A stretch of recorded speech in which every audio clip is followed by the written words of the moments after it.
Question दिया हुआ है। इस आइडेंटिटी को यूज करके हमें प्रूफ करना है कि ये इसके इक्वल है। तो हम कैसे प्रूफ करेंगे उसी को समझा रहा हूँ। देखिए कॉसेक स्क्वायर है, ये जो दिया हुआ था LHS मैंने वही लिखा है यहाँ पे। पहला स्टेप क्लियर। दूसरा स्टेप में मैं अब इसमें क्या किए, हम साइन से डिवाइड कर दिए हैं इस वाले को, न्यूमरेटर को भी और डिनोमिनेटर को डिवाइडेड बाय साइन। क्यों? तो रीजन जानिए।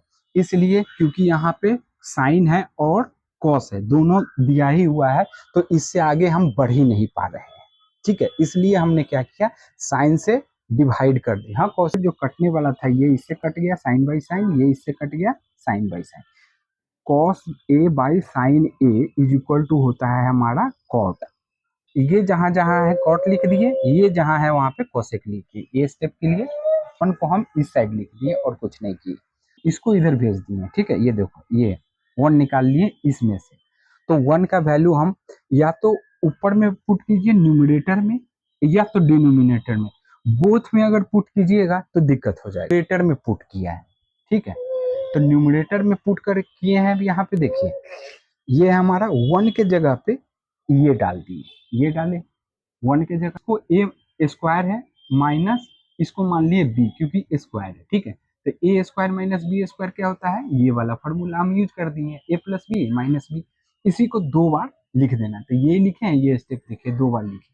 इसको एज इट इज यहाँ पे लिखा हुआ है। ठीक है, ये एज इट इज यहाँ पे लिखा हुआ है। ये क्लियर हो गया।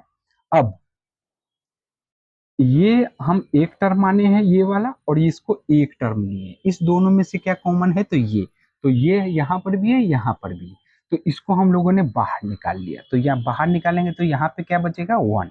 यही वन लिखे हैं। ये पॉइंट पे कंफ्यूजन होगा सबको। यहाँ पे देखो इसको एक टर्म माने, इस पूरे को एक टर्म माने। ठीक है, दो टर्म आ गया, बीच में माइनस साइन है।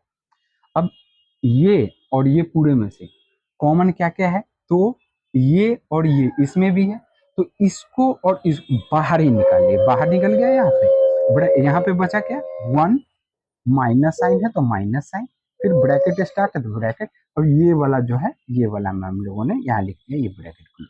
ठीक है, डिनोमिनेटर में जो है सो हम वैसे ही रहने देंगे।